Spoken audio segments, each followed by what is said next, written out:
Olá, eu sou Bruno Moraes, em parceria com a Vivo Decora, venho dar dicas de como assentar o porcelanato. Curta esse vídeo e se inscreva no canal. Hoje a gente está aqui numa obra, justamente para poder explicar melhor para vocês como que faz a instalação do porcelanato. Tá? Primeira dica que eu deixo, verifica como está a situação do contrapiso antes de começar a instalar o porcelanato. Né? Se ele está muito irregular, se vai precisar raspar, fazer um enchimento. Veja as inclinações, as quedas para os ralos, né? Para as áreas molhadas. Então essa é a primeira dica que eu deixo antes de você começar a instalar o porcelanato. Outra dica que você tem que se preocupar antes de sair comprando porcelanato é ver se ele é um porcelanato para área externa, se é para área interna, né?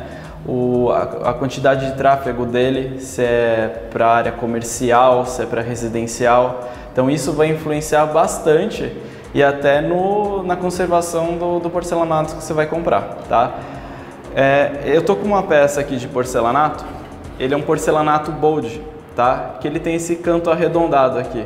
Esse tipo de porcelanato você precisa ter um espaçamento maior que aquela camada de rejunte quando você vai instalar, porque ele é um pouco irregular, né? E a gente tem também o porcelanato, que é o porcelanato retificado, que ele já é totalmente reto, né? Então ele não tem aquela curvatura do bold, né? E esse você já consegue fazer quase uma junta seca. Por quê? Porque como ele tem essa superfície reta, você consegue fazer uma junção aqui entre uma peça e outra de 1 milímetro, tá? E já os porcelanatos que são totalmente irregulares para a área externa, que ele tem uma curvatura, esse sim você vai precisar colocar o rejunte ainda mais grosso, porque por causa da irregularidade dele, você não vai conseguir assentar um encostadinho do outro. Existem vários tipos de argamassa no mercado para você instalar o porcelanato. Primeiro passo, você tem que ver onde você vai instalar esse porcelanato, né? Por exemplo, a gente tem a argamassa AC1 e AC2, que é indicado para piso base cerâmico, para área interna e área externa. Porcelanato é AC3, né? Você tem a argamassa piso sobre piso, quando você não quer fazer a remoção do piso, você instala o porcelanato sobre o outro piso.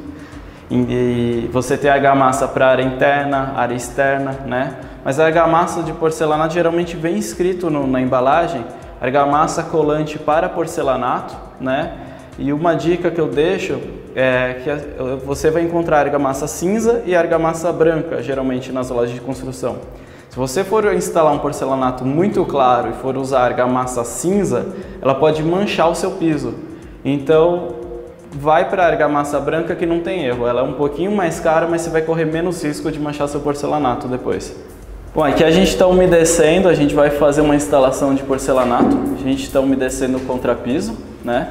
E na sequência ele já vai vir com a desempenadeira riscada e a gente vai começar a aplicar a argamassa, tá? Enquanto isso eu vou dando algumas dicas aqui.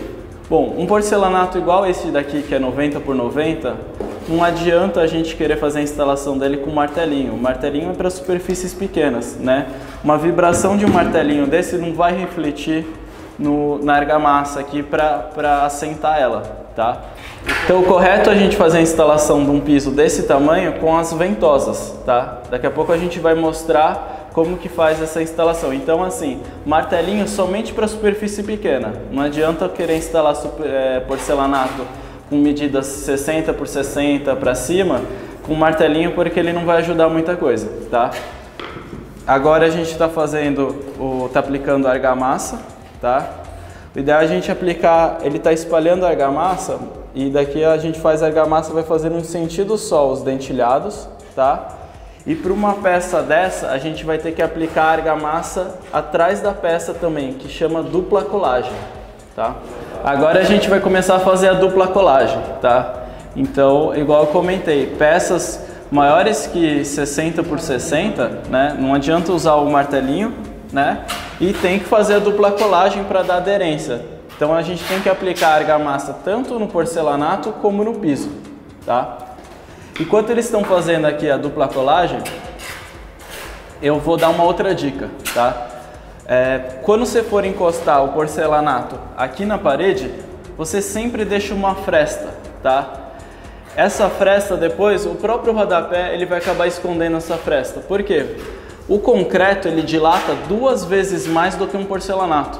Se você encostar o porcelanato aqui na parede, o que vai acontecer? o concreto ele vai trabalhar e o seu piso porcelanato vai acontecer isso, ó, ele vai começar a desplacar inteiro. Então sempre você tem que deixar uma junta em volta, em toda a superfície da parede, todo o perímetro da parede, você tem que deixar uma fresta que depois você vai esconder com o próprio porcelanato. Bom, agora eles estão fazendo a dupla colagem, tá? Que é justamente o que eu tinha explicado, que não adianta a gente querer usar um martelinho para sentar, né? Formatos acima de 60 por 60, e eu preciso fazer a dupla colagem nesses formatos, ou seja, aplicar argamassa na peça do porcelanato e aplicar a argamassa no chão também para dar aderência, tá? E aí outra dica que eu deixo é nunca encostar o porcelanato na beirada da parede aqui. Ele tem que ficar um pouco afastado, tá? E depois você acaba escondendo esse afastamento do porcelanato da parede com um rodapé ou com o próprio revestimento da parede. Por quê? Porque o concreto ele dilata 2 vezes mais do que o próprio porcelanato. Então se você não deixa ele afastado, o prédio vai trabalhar e as peças de porcelanato vão começar a desplacar. Porque ela vai expandir, não vai ter por onde expandir, ela vai encostar na parede e vai começar a desplacar tudo, tá? Então outra dica é sempre deixar uma fresta, nunca encosta o porcelanato até o final da parede. Isso em todo o perímetro que tiver parede. Bom, agora a gente vai instalar peças, tá vendo que o sentido da ranhura vai ser o mesmo sentido aqui da ranhura que a gente deixou no chão. Vamos lá. Então a gente está com as ventosas, tá? Não está usando o martelinho. Agora encostou o porcelanato e ele vai deslizar uns 5 centímetros, que é justamente agora que a ranhura vai encostar uma sobre a outra. Então a gente vai preencher todos os espaços com argamassa. Nunca pode fazer a ranhura no sentido oposto, senão você vai criar uma superfície de ar aqui embaixo do porcelanato e o porcelanato pode desplacar depois. Agora a gente vai colocar as cunhas, a gente está usando esses espaçadores ao invés de cruzeta, tá? Na verdade, ele tem a função de espaçador e nivelador, né?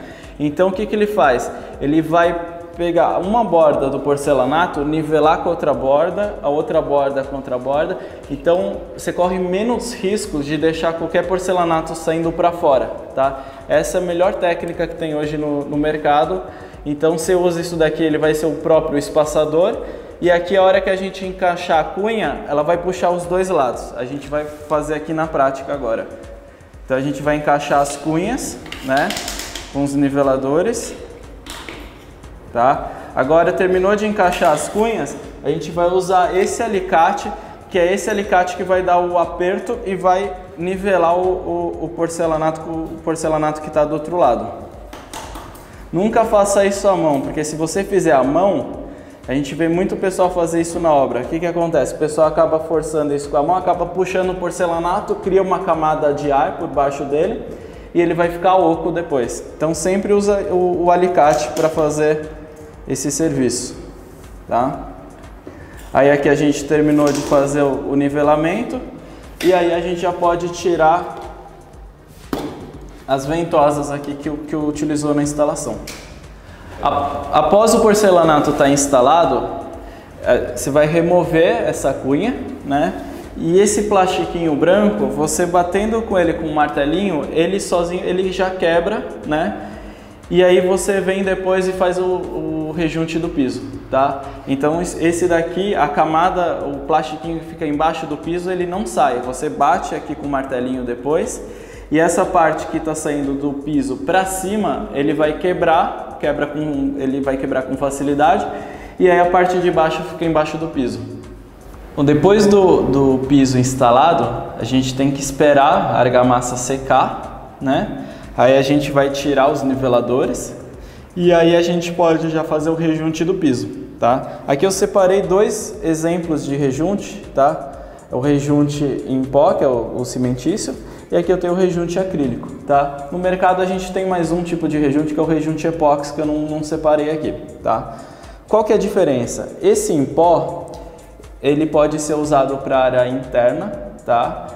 Você precisa misturar com água para preparar a massa dele e são alguns desse tipo de rejunte cimentício que ele aguenta umidade, então você tem que prestar atenção na embalagem para ver se ele é indicado para usar em área externa, ele vai aguentar a umidade, tá?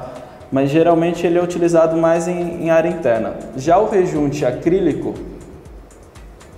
ele já vem pronto, ele vem num baldinho pronto, ele vem do jeito que está aqui, né? Então você não precisa adicionar água, tá? E ele é mais resistente à umidade, tá? Vamos deixar claro que eu escuto isso, tem muita confusão, tem gente que fala que não pode usar esse rejunte cimentício para umidade, só o acrílico. Na verdade, você pode usar os dois. É que o cimentício existe um modelo que não aguenta umidade, tá? Então o acrílico, qual que é a diferença? Ele, além de aguentar a umidade, o acabamento dele fica mais polido, fica mais lisinho, esse daqui fica mais poroso, tá? E ele, por vir pronto, você tem que aplicar e já vir fazendo a limpeza dele, porque se você deixar para limpar depois igual ao cimentício, ele corre o risco de manchar o seu piso porcelanato, tá? E o último modelo, que é o epóxi, que eu não trouxe aqui, que seria o caso, na verdade ele é muito semelhante ao rejunte acrílico, né? Só que ele tem um pouquinho mais de resistência à umidade, a propagação de bolor, ele tem alguns reagentes dentro dele que não deixa ter proliferação de bolor, então por isso que o pessoal usa muito ele em piscina, tá? E ele é um rejunte ainda que você tem que tomar mais cuidado ainda, porque você tem que aplicar e remover na hora, porque ele mancha mais fácil do que o acrílico.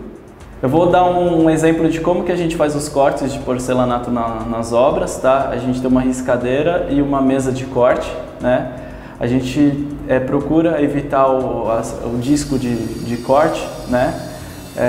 Porque a serra com disco de corte, você tem que confiar muito na habilidade de quem vai estar operando, né? Então por isso que a gente gosta de usar essa mesa que tem um disco de corte, porque aí a gente consegue fazer preciso, fazer um corte certinho, fazer as curvas, tá? Mas quem utiliza manualmente, a minha dica é sempre prestar atenção também qual disco que você está utilizando, tá? Porque existem vários tipos de disco no mercado. Compre um disco próprio para porcelanato. Espero que vocês tenham gostado das dicas de como sentar porcelanato. Curta esse vídeo e se inscreva no canal. Qualquer dúvida, deixe seu comentário.